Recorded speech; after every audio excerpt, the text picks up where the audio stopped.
नमस्कार তিয়াশার রান্নাবান্নাতে আপনাদের সবাইকে স্বাগত। আজকের আমি শেয়ার করব আপনাদের সাথে দারুণ একটি রসমালাই রেসিপি। সেটা হচ্ছে পাউরুটি দিয়ে বানানো, যেমন খুব সহজ, খেতেও কিন্তু দারুণ টেস্টি হয়। একবার কিন্তু রেসিপিটা দেখার পর অবশ্যই ট্রাই করবেন। আর বাড়িতে যদি কোনো অতিথি আসে তাদেরকে কিন্তু এইভাবে একবার অবশ্যই দেবেন।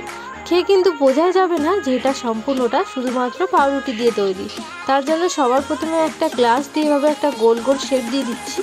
আপনাদের কাছে যদি কুকি কাটার থাকে তাহলে কিন্তু সেটা দিয়েও করতে পারেন, কিন্তু অথবা যদি কিছুই না থাকে তাহলে কিন্তু আমার মতন এইভাবেই গ্লাস দিয়ে করবেন।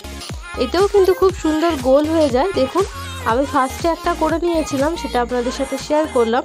ঠিক একইভাবেই কিন্তু আমি এখানে সবগুলো করে নেব। আমি আর একটাও ঠিক একইভাবে কিন্তু এইভাবে দেখিয়ে দিচ্ছি।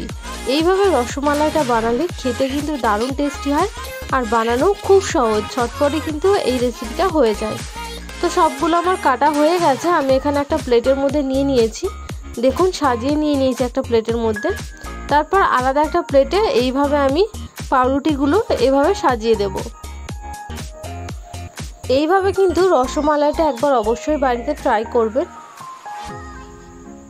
যদি আমার রেসিপিটা দেখার পর আপনাদের ভালো লাগে তাহলে কিন্তু অবশ্যই লাইক, কমেন্ট আর সাবস্ক্রাইব দিতে ভুলবেন না। আর এভাবেই আমার পাশে থাকার অনুরোধ রইল আপনাদের সকলকে। তারপর আমি লিকুইড দুধ নিয়ে নিয়েছি।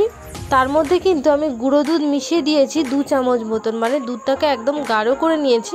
দুধটাকে কিন্তু আমি জাল করে নিয়েছিলাম, মানে আমি গরম অবস্থায় দুধটা দিচ্ছি, খুব বেশি গরম না, মানে হালকা একটু মিডিয়াম গরম থাকা অবস্থায় কিন্তু এটা দিতে হবে।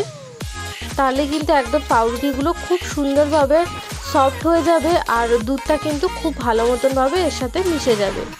তো দেখুন, দুধের যে মিশ্রণটা আমি রেডি করেছিলাম সেটাই কিন্তু এর মধ্যে আমি অ্যাড করে দিচ্ছি।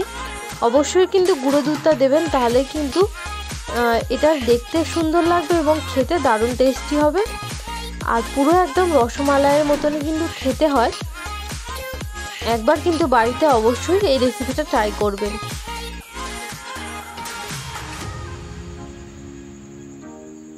যদি আমার এই রেসিপিটা দেখার পর আপনাদের ভালো লাগে বা কোনো কাজে আসে তাহলে কিন্তু অবশ্যই লাইক, কমেন্ট আর সাবস্ক্রাইব করবেন।